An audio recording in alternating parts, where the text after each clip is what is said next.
ইয়া'মুরু বিল আদলি ওয়াল ইহসানি ওয়া ইতা'i যিল কুরবা ওয়া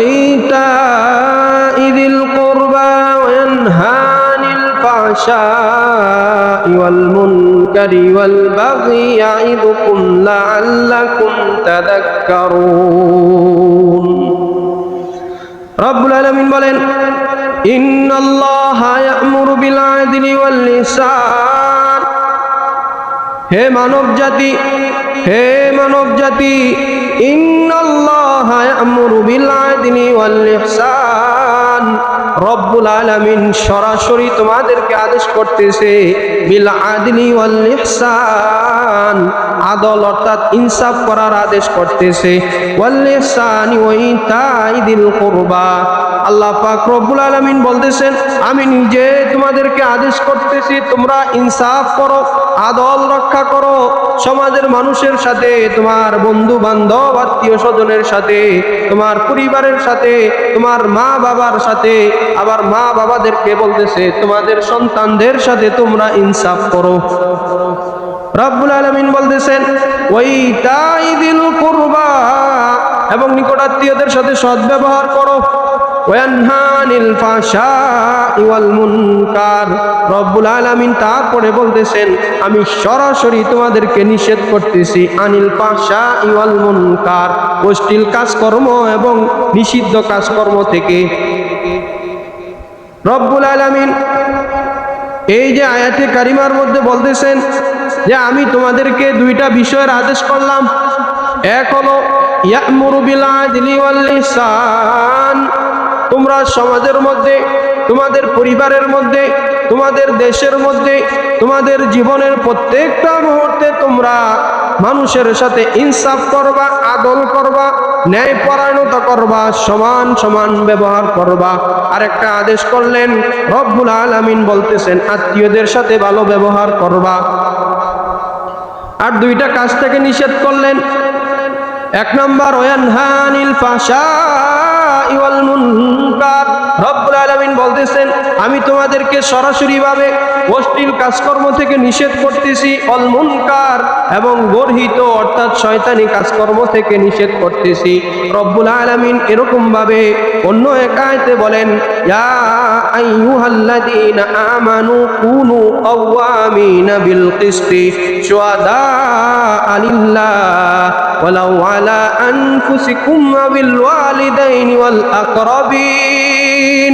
রব্বুল আলামিন সূরা নিসার 135 নম্বর আয়াতে বলেন হে ঈমানদারগণ কুনু কাওয়ামিনা বিল কিসতি শুহাদা, তোমরা সৎ সাক্ষী সহকারে মানুষের সাথে ইনসাফ করো। কিসত মানে হলো ন্যায় পরায়ণতা, অর্থাৎ সমান সমান ব্যবহার করো, সমান সমান ব্যবহার করার জন্য তোমরা দাঁড়িয়ে যাও। কুনু কাওয়ামিনা বিল কিসতি শুহাদা'a লিল্লাহি ওয়ালাউ আলা আনফুসিকুম। অনেক সময় ন্যায় পরায়ণতা বা ইনসাফ করতে গিয়ে তোমাদের নিজেদের বিরুদ্ধে চলে যাইতে হতে পারে। রব্বুল আলামিন বলেন যদিও ইনসাফ করলে তোমাদের বিরুদ্ধে যাক না কেন, ওয়ালাউ আলা আনফুসিকুম আবিল ওয়ালিদাইন, অনেক সময় এমন হতে পারে যদি তুমি সৎভাবে বিচার করতে যাও, ইনসাফ করতে চাও, তাহলে তোমার মা বাবার বিরুদ্ধে বিচার চলে যাইতে পারে।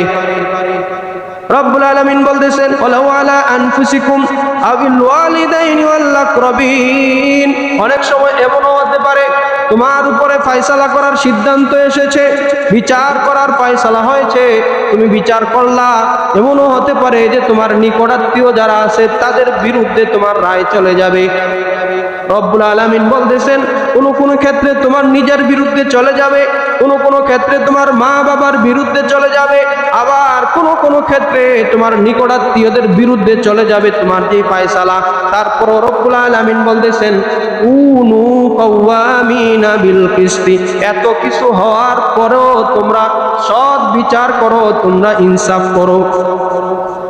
রব্বুল আলামিন বলেন ইয়াকুম গনিয়ান আও ফাকিরান ফাল্লাহু আওলা বিহিমা। আবার অনেক সময় এমন হতে পারে সমাজের মধ্যে বিচার কার্য করার তোমার উপরে দায়িত্ব পড়েছে, দেখা গেল একজন মানুষ গরিব আরেকজন মানুষ ধনী, তোমার অন্তরের মধ্যে অনেক সময় যে গরিব তার জন্য দয়া হতে পারে, সুতরাং তুমি তার জন্য যে দয়া হয়েছে তার দিকে তুমি ঝুঁকে পড়বা না। আবার অনেক সময় এমন হতে পারে যে ধনী, তার ভয় বা তার প্রতি তোমার একটা অন্যরকম সম্মান কাজ করতে পারে। রব্বুল আলামিন বলেন যে ধনী বা যে গরিব এই সবগুলোর সবচেয়ে বেশি হকদার হলো আল্লাহ বিহিমা, আল্লাহ পাক রব্বুল আলামিন এই বিষয়গুলো দেখবেন। এই যে আয়াত, এই আয়াতের মধ্যে বোঝা যায় যে বিচার কার্য করতে গেলে যে আমরা আমাদের সমাজে দেখি, আমাদের আদালতগুলোতে দেখি, অনেক সময় সঠিক বিচার করলে নিজের বিরুদ্ধে চলে যায়, আবার অনেক সময় সঠিক বিচার করলে মা বাবার বিরুদ্ধে চলে যায়, আবার অনেক সময় সঠিক বিচার করলে নিকট আত্মীয়দের বিরুদ্ধে চলে যায়। সূরা নিসার 135 নম্বর আয়াতে আল্লাহ পাক রব্বুল আলামিন একবারে এই বিষয়গুলো স্পষ্ট করে বলতেছেন যে বিচার করতে গেলে এই বিষয়গুলো আসবে, বিচার করতে গেলে এই বিষয়গুলো আসবে। আবার অনেক সময় এমন হবে যার বিপক্ষে তুমি রায় দিয়েছো সে অনেক গরিব কিন্তু অপরাধ করে ফেলেছে, তোমার অন্তরের মধ্যে দয়া করার কোনো সুযোগ নাই, সঠিক ফয়সালা দিয়ে দাও।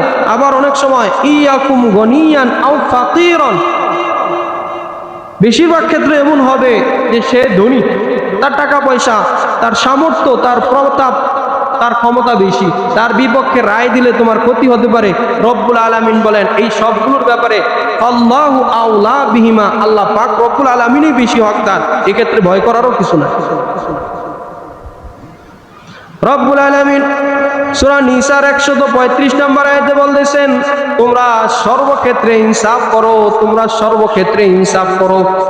রাসূলুল্লাহ সাল্লাল্লাহু আলাইহি ওয়াসাল্লাম মুসলিম শরীফের এক হাদিসে এসেছে, তার উম্মতকে বলতেছেন ইত্তাকুদ-দুলমা ইত্তাকুদ-দুলমা ফাইন্নাদ-দুলমা দুলমাতুন ইয়াউমাল কিয়ামা। ও আমার উম্মত, তোমরা সর্বদা জুলুম করা থেকে বেঁচে থাকো। জুলুম করা মানে হলো ইনসাফ না করা, আদল না করা। রাসূলুল্লাহ সাল্লাল্লাহু আলাইহি ওয়াসাল্লাম কঠিন কথা বলেছেন, তিনি বলতেছেন তোমরা সর্বদা জুলুম করা থেকে বেঁচে থাকো, কেননা জুলুম এমন এক খারাপ জিনিস, তুমি আজকে জুলুম করবা অপর ব্যক্তির উপরে, ফাইন্নাজ জুলমা জুলমাতুন ইয়াউমাল কিয়ামা, ওই জুলুম ঘুরতে ঘুরতে এমনও হতে পারে যে 2 দিন পরে 3 দিন পরে তোমার এমন একটা সময় আসবে আবার তোমার উপরেও জুলুম করা হচ্ছে। যদি কোনো কারণে দুনিয়াটা পার পেয়েও যাও, রাসূলুল্লাহ সাল্লাল্লাহু আলাইহি ওয়াসাল্লাম বলতেছেন জুলমু জুলমাতুন ইয়াউমাল কিয়ামা, কিন্তু কিয়ামতের দিন আর জুলুম, তুমি যে জুলুম করেছো ওই রকম ভাবে তোমার উপরেও জুলুম করা হবে। জুলুম করা মানে হলো যে যেটার পাওনা এটা না দেওয়া। সে নেকি করছে, নেকির সওয়াব পাবে না। সে জান্নাতে যাওয়ার উপযুক্ত ছিল কিন্তু জান্নাতে যাইতে পারবে না, সে দুনিয়াতে জুলুম করেছে। আর দুনিয়ার একটা চূড়ান্ত বাস্তব এবং চূড়ান্ত সত্য একটা নিয়ম হলো যে কামা তাদিনু তুদান, কামা তাদিনু তুদানু, তুমি যেমন করবে তোমার সাথেও আবার ওই রকমই করা হবে। আজকে জুলুম করবা, কালকে তোমার উপরে আবার জুলুম করা হবে। আজকে বেইনসাফি করবা, তোমার উপরে আগামীকাল আবার বেইনসাফি করা হবে। রাসূলুল্লাহ সাল্লাল্লাহু আলাইহি ওয়াসাল্লাম তার উম্মতদেরকে আরেকটা হাদিসে বলেন যে কাল কিয়ামতের ময়দানে 7 শ্রেণীর মানুষ আল্লাহ পাক রব্বুল আলামিনের আরশে আজিমের নিচে ছায়া পাবে। বিস্তারিত হাদিস, যে কঠিন সময়ে, যেই সময়ে কোনো ধরনের কোনো আশ্রয় থাকবে না, ইয়াউমা লা যিল্লা ইল্লা যিল্লুহ, প্রচন্ড গরমের সময়, যেই গরমে, যেই সূর্যের তাপে মানুষের শরীরের যে চামড়া আছে চামড়াগুলো গলে যাবে, মানুষের মাথার উপরে, মাথার মগজ ওই সূর্যের তাপে গলে টকটক করবে। ওই কঠিন সময়ে রব্বুল আলামিন তার কিছু বান্দাদেরকে আশ্রয় দিবেন, ছায়া দিবেন, রহমতের ছায়া দিবেন। এই সমস্ত বান্দাদের কয়েকটা শ্রেণী আছে, কিছু হাদিসে আছে 7 শ্রেণী, কিছু হাদিসে 5 শ্রেণী। বুখারী শরীফের হাদিসে এসেছে ওই 7 শ্রেণীর ব্যক্তি যাদেরকে আল্লাহ পাক রব্বুল আলামিন কাল কিয়ামতের ময়দানে তার আরশে আজিমের নিচে রহমতের ছায়া দিবেন। তার মধ্যে প্রথম নম্বরে হলো আল ইমামুল আদিল, ন্যায়পরায়ণ বিচারক। সুবহানাল্লাহ, ন্যায়পরায়ণ বিচারক। ন্যায়পরায়ণ বিচারক কথা বলার সাথে সাথেই আমাদের মাথার চিন্তা ভাবনা চলে যায় আদালতে, মাথার চিন্তা ভাবনা চলে যায় সমাজের মধ্যে যারা বিচার করে তাদের কাছে। আমাদের মাথাটা চলে যায় ওই রাষ্ট্রপতি যে আছে, প্রধানমন্ত্রী যে আছে, বা যারা রাষ্ট্র বা নেতৃস্থানীয় যারা আছে তাদের দিকে চলে যায়। কিন্তু ইনসাফ করা এগুলো আমাদের ব্যক্তিগত জীবনও আছে, পারিবারিক জীবনে আছে, আমরা যেখানে কাজ করতেছি সেখানেও আছে, আমরা যাদের সাথে চলাফেরা করতেছি তাদের সাথেও ইনসাফ করা আছে। রাসূলুল্লাহ সাল্লাল্লাহু আলাইহি ওয়াসাল্লাম থেকে সহিহ মুসলিম সহকারে সিয়াসাত্তার অনেকগুলো হাদিসের কিতাবে একটা হাদিস এসেছে, এই যে বর্তমান সময়ে বিভিন্ন ধরনের বিচার করা হয়, আদালতের মধ্যেও বিভিন্ন ধরনের বিচার হয়, যেটা সঠিক এটাকে বেঠিক করা হয়, বেঠিকটাকে সঠিক করা হয়।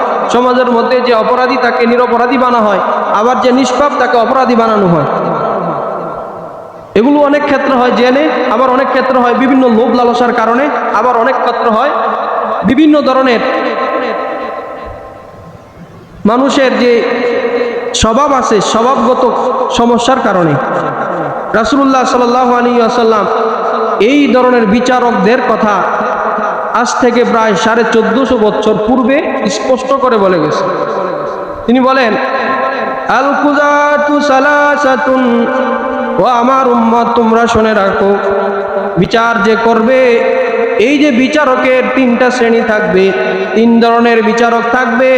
ওয়াহিদুন ফিল জান্নাহ, এক ধরনের বিচারক হবে যারা জান্নাতে যাবে। ওয়া ইসনানে ফিন্নার, আর দুই ধরনের বিচারক থাকবে যারা জাহান্নামে যাবে। রাসূলুল্লাহ সাল্লাল্লাহু আলাইহি ওয়াসাল্লাম বলতেছেন যে বিচারক হবে তিন ধরনের। ওয়াহিদুন ফিল জান্নাহ, একজন এক শ্রেণী হলো যারা জান্নাতে যাবে। ওয়া ইসনানে ফিন্নার, আর দুই শ্রেণী থাকবে যারা জাহান্নামে যাবে। সাহাবায়ে কেরাম রিদওয়ানুল্লাহি তাআলা আনহুম আজমাইন আরজ করলেন, ইয়া রাসূলুল্লাহ, ইয়া হাবিবাল্লাহ, মানহুম, কারা জান্নাতে যাবে আর কারা জাহান্নামে যাবে? রাসূলুল্লাহ সাল্লাল্লাহু আলাইহি ওয়াসাল্লাম বললেন, ওয়াহিদুন ফিল জান্নাহ, যারা জান্নাতে যাবে তাদের পরিচয় হলো হুম আরাফাল হক, তারা সত্যটা ভালোভাবে জানবে। দুইজন ব্যক্তি বিচার নিয়ে এসেছে, কার কি সমস্যা, কে কি অপরাধ করেছে সেগুলো সে ভালোভাবে জানবে। অকদা বিহিমা, সত্যটা জানার পরে ওই সত্য অনুযায়ী আবার বিচার দিয়ে দিবে, বিচার কার্য সমাধান করে দিবে, একটা ফয়সালা করে দিবে। রাসূলুল্লাহ সাল্লাল্লাহু আলাইহি ওয়াসাল্লাম বলেন, হুয়া মিনাল জান্নাহ, সে হবে জান্নাতি। আর দুই শ্রেণীর বিচারক যারা জাহান্নামী, রাসূলুল্লাহ সাল্লাল্লাহু আলাইহি ওয়াসাল্লাম বললেন, তাদের মধ্যে এক ব্যক্তি হবে যে সত্যটা জানবে, কে অপরাধ করেছে সে সেটা জানবে, কিন্তু সে দুনিয়াবি কোনো লোভ লালসা বা বিভিন্ন ধরনের অপকৌশলের কারণে সে সত্য অনুযায়ী বিচার করবে না। রাসূলুল্লাহ সাল্লাল্লাহু আলাইহি ওয়াসাল্লাম বলেন, ফাহুয়া মিনান নার, এই ব্যক্তি হবে জাহান্নামী। তিন নম্বর শ্রেণী, তৃতীয় শ্রেণী, রাসূলুল্লাহ সাল্লাল্লাহু আলাইহি ওয়াসাল্লাম বলেন, তৃতীয় শ্রেণী হলো যে সত্যটা জানলো না, যে কোনটা সত্য, কে অপরাধী আর কে অপরাধী না, সেটা সে চিন্তা ভাবনাও করলো না, আন্দাজের উপরে একটা ফয়সালা দিয়ে দিল, আর ওই ফয়সালা অনুযায়ী একজন ব্যক্তির ফাঁসি হয়ে গেল, ওই ফয়সালা অনুযায়ী একজন ব্যক্তির একটা সংসার ভেঙে গেল, ওই ফয়সালা অনুযায়ী একজন ব্যক্তির একটা জমি ছিল, ওই জমিটা একেবারে বাদ হয়ে গেল। রাসূলুল্লাহ সাল্লাল্লাহু আলাইহি ওয়াসাল্লাম বলেন, হুয়া মিনান নার, এই ধরনের ব্যক্তি হবে জাহান্নামী। এই বিচার আমাদের সমাজে আছে কিনা ভাই? আসেনি ভাই? প্রথম শ্রেণী যে সত্য জানে এবং সত্য অনুযায়ী বিচার করে দেয়, এরকম ইনসাফগার যারা, তারা জান্নাতে যাবে। শুধু জান্নাতে না, রাসূলুল্লাহ সাল্লাল্লাহু আলাইহি ওয়াসাল্লাম তাদের জন্য কঠিন একটা সুসংবাদ দিয়েছেন। রাসূলুল্লাহ সাল্লাল্লাহু আলাইহি ওয়াসাল্লাম থেকে আমর ইবনুল আস রাদিয়াল্লাহু তাআলা আনহু একটা হাদিস বর্ণনা করেন, ইন্নাল মুকসিতিনা ইনদাল্লাহি ইয়াউমাল কিয়ামাহ, কাল কিয়ামতের ময়দানে যারা ইনসাফ করবে, যারা মানুষের সাথে সাম্যতা রক্ষা করবে, আদল করবে, রব্বুল আলামিন তাদেরকে তার যে রহমান গুণ আছে ওই রহমান গুণের একটা আরশের নিচে বসায় দিবেন, একটা মিম্বরের উপরে তাদেরকে বসায় দিবেন। ওফি রাওয়ায়াতিন, আরেকটা রাওয়ায়াতে আছে আলা আরশির রহমান, তাদেরকে রব্বুল আলামিন তার যে আরশে আজিম আছে আরশে আজিমের ডান পাশে স্থান দিয়ে দিবেন। যারা ইনসাফ করবে, সত্য জানবে, সত্য জানার উপরে ওই অনুযায়ী আবার ফয়সালা দিয়ে দিবে, রব্বুল আলামিন বলতেছেন যে তাদেরকে যে তার মহা আরশ আছে ওই আরশের ডান পাশে স্থান দিবে। শুধু জান্নাত না, যে ইনসাফ করা, ইনসাফ অনেক ক্ষেত্রে হতে পারে, কথা বলার ক্ষেত্রে ইনসাফ হতে পারে, পরিবারের ক্ষেত্রে ইনসাফ, কাজের ক্ষেত্রে ইনসাফ, বিশ্বাসের ক্ষেত্রে ইনসাফ। বিশ্বাসের ক্ষেত্রে ইনসাফ, আল্লাহ পাক রব্বুল আলামিন সৃষ্টি করেছেন তার ইবাদত করব, এই ধরনের বিশ্বাস থাকাটাও ইনসাফ। আর আমাদের যে সমাজ, আমাদের যে বর্তমান অবস্থা, এই সময়ের মধ্যে সবচেয়ে বেশি বেইনসাফি হয় কথা বলার ক্ষেত্রে, সবচেয়ে বেশি বেইনসাফি হয় কথা বলার ক্ষেত্রে। কথা একটা বলে দিল ঠাস করে, প্রত্যেকটা স্থানে আপনার বেইনসাফি হচ্ছে। না জেনে কথা বলাটা বেইনসাফি, ধারণার উপরে কথা বলাটা বেইনসাফি, একজন মানুষের উপরে অনুমান করে কথা বলাটাও বেইনসাফি। এই কারণে আল্লাহ পাক রব্বুল আলামিন সূরা আনআমের মধ্যে কঠিন ভাষায় বলতেছেন, ওয়াইদা কুলতুম ফাদিলু, আর যখন তোমরা কথা বলো ইনসাফের সাথে কথা বলো, ইনসাফের সাথে কথা বলো। ওয়ালা ইয়াজরিমান্নাকুম শানাআনু কওমিন আলা আল্লা তা'দিলু, এমন হয়েছে অনেক ক্ষেত্রে তোমার শত্রুর ব্যাপারে একজন এসে তোমাকে একটা সংবাদ দিল যে তোমার ওই ব্যক্তিটা তো এই খারাপ কাজ করেছে, কিন্তু তুমি ওই বিষয় জানো না। রব্বুল আলামিন বলতেছেন হিংসা বশত হয়ে তোমাদের অন্তর যেন এমন সাক্ষী না দেয় যে আল্লাহ তা'দিলু, তোমরা জুলুম করে ফেলতেছো, তোমরা ইনসাফ করতেছো না। আবার কিছু কিছু ক্ষেত্রে আছে না জেনে ইনসাফ করা। এই যে আমাদের অনেক সময় দেখেন অনেক আলেম ওলামাগণ আছেন, একটা বিষয় জানে না, একটা মাসালা দিয়ে দিল, আপনার দিয়ে গেল, এটা বেইনসাফ হয়ে গেল। আবার অনেক ক্ষেত্রে অনেক, এই যে গত কয়েকদিন আগে রাসূলুল্লাহ সাল্লাল্লাহু আলাইহি ওয়াসাল্লামের বিষয়ে এক অজ্ঞ মূর্খ বক্তা বলে ফেললেন যে নবী শব্দের অর্থ হলো সংবাদ বহন করা, সংবাদ বহন করা। এখন তিনি সেটাকে বলে দিলেন সাংবাদিক। নবী মানে হলো কি? সাংবাদিক। সাংবাদিক মানে কি? সাংবাদিক মানে হলো যে মিথ্যাও প্রচার করে, যে সত্যও প্রচার করে, যেটা মানুষের জন্য ভালো সেটাও প্রচার করে, যেটা মানুষের জন্য খারাপ সেটাও প্রচার করে। রাসূলুল্লাহ সাল্লাল্লাহু আলাইহি ওয়াসাল্লাম কি সত্য মিথ্যা প্রচার করে? সত্য মিথ্যা প্রচার করে? কি প্রচার করে ভাই? শুধু সত্যটা। যেটা মানুষের জন্য ভালো সেটা প্রচার করে, যেটা মানুষের জন্য খারাপ সেটাও প্রচার করে। রাসূল সাল্লাল্লাহু আলাইহি ওয়াসাল্লাম যেটা মানুষের জন্য কল্যাণকর সেটাই প্রচার করে। এই যে আপনার আদা জ্ঞান, অজ্ঞতা, মূর্খতা আর জাহালত, এই সব কিছু থাকার পরেও একটা আত্মবিশ্বাসের সাথে সবার সামনে একটা কথা বলে দিল, এটা হলো বেইনসাফি। এটা হলো কথা বলার ক্ষেত্রে বেইনসাফি। এই ধরনের। আর আমাদের একটা সমস্যা হলো, আমরা চুরি করতে গেলেও রাসূলুল্লাহ সাল্লাল্লাহু আলাইহি সাল্লামের একটা ওনাকে টানার চেষ্টা করি, ইসলামের একটা বিষয় নিয়ে আসার চেষ্টা করি। বিশেষ করে রাজনীতি ব্যক্তি বড় যারা আছে, একটা অপরাধ করতেছে, ওই অপরাধের ক্ষেত্রেও আপনার দলিল টানার চেষ্টা করে। ওনাকে বলা হচ্ছে সাংবাদিকদের বিষয়ে কিছু কথা বলেন। সাংবাদিকদের বিষয়ে কথা বলার জন্য তো বহুত কিছু আছে, আপনি কোরআন হাদিস থেকে দলিল দিতে পারেন। সরাসরি যে রাসূলুল্লাহ সাল্লাল্লাহু আলাইহি ওয়াসাল্লাম ও সাংবাদিক ছিলেন, এটা যদি আপনার জেনে শুনে বলে তাহলে তার ঈমান থাকবে। রাসূলুল্লাহ সাল্লাল্লাহু আলাইহি ওয়াসাল্লাম সাংবাদিক ছিলেন না, তিনি রাসূলুল্লাহ আল্লাহ পাক রব্বুল আলামিনের তরফ থেকে সরাসরি সংবাদ নিয়ে আসতেন। আল্লাহ পাক রব্বুল আলামিন বলতেছেন, ওয়া মা ইয়ানতিকু আনিল হাওয়া, তোমাদের মধ্যে যেই রাসূল প্রেরণ করলাম তিনি তোমাদের মধ্যে যেই কথাগুলো বলে তোমরা মনে করো না এটা তিনি নিজের থেকে বলতেছেন। ওয়া মা ইয়ানতিকু আনিল হাওয়া, তিনি যা বলেন যা করেন এই সবগুলো আমি আল্লাহ তাআলার তরফ থেকেই বলেন। আবার আরেকটা বিষয় চলে আসছে যে এক বক্তা বলে ফেলেছে যে শুধু কোরআনের মধ্যে কিছুই নাই, কোরআনের মধ্যে কিছুই নাই, এটা হলো অপরাধ। এই কথা বলা অপরাধ। কোরআনের মধ্যে অনেক কিছুই আছে, কিন্তু শুধু কোরআন মেনে কেউ চূড়ান্ত সফলতা পাবে না।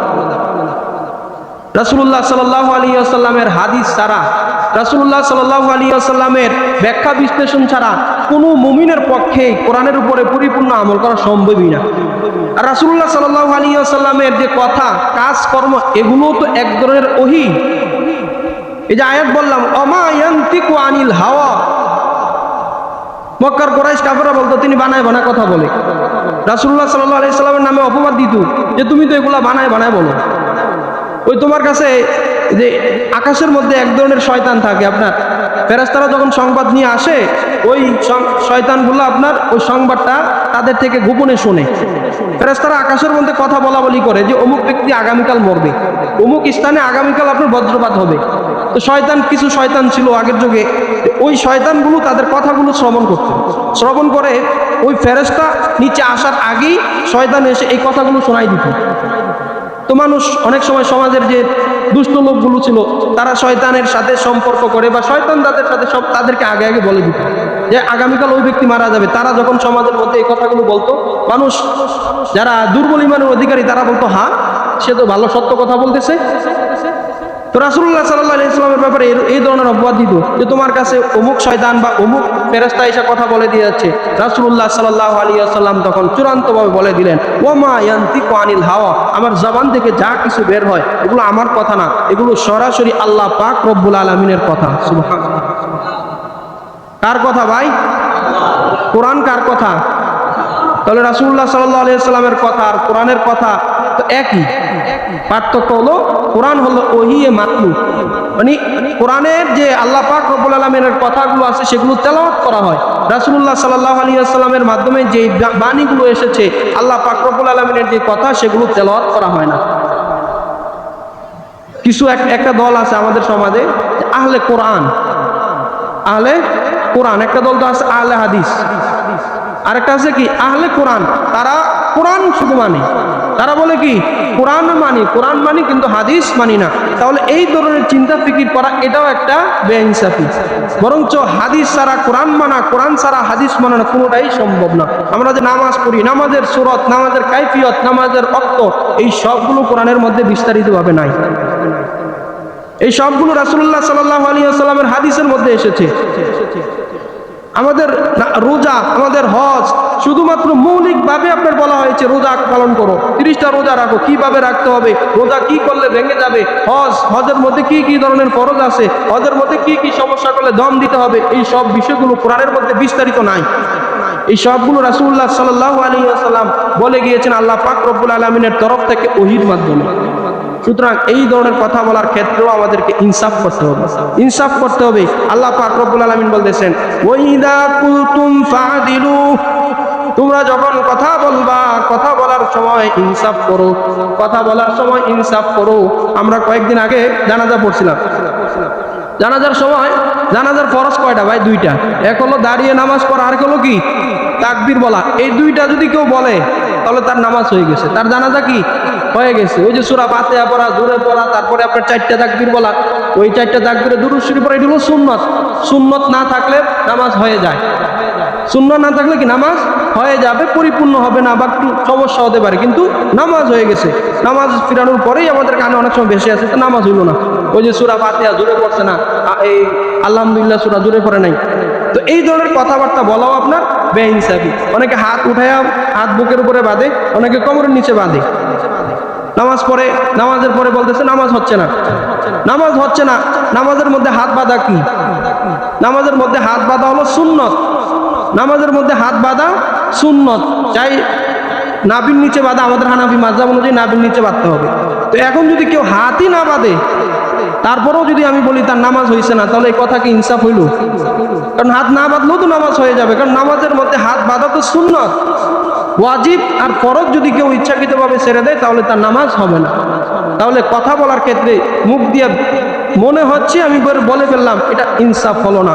রাসূলুল্লাহ সাল্লাল্লাহু আলাইহি ওয়াসাল্লাম বলতেছেন যে আয-যুলমু যুলমাতুন ইয়াউমাল কিয়ামাহ, তোমরা যদি মানুষের ব্যাপারে, তোমাদের নিজেদের ব্যাপারে, রব্বুল আলামিনের ব্যাপারে ইনসাফ না করো, তাহলে তোমার ক্ষেত্রে এমন হইতে পারে কয়েকদিন পরে তুমি একটা বিপদে পড়লা, তোমার ক্ষেত্রে ইনসাফ করা হবে না।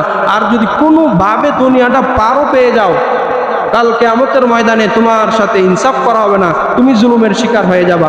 জুলুমের শিকার হয়ে যাবা মানে তুমি নামাজ পড়েছো, রোজা রেখেছো, ইবাদত করেছো, জান্নাতের অধিকারী ছিলা, তুমি জান্নাতে যেতে পারতা, কিন্তু রব্বুল আলামিন তুমি যেটা পাও না এটা দিবেন না, কারণ তুমি মানুষের উপরে জুলুম করেছো। আল্লাহ পাক রব্বুল আলামিনও তোমার উপরে জুলুম করে। আল্লাহ পাক রব্বুল আলামিন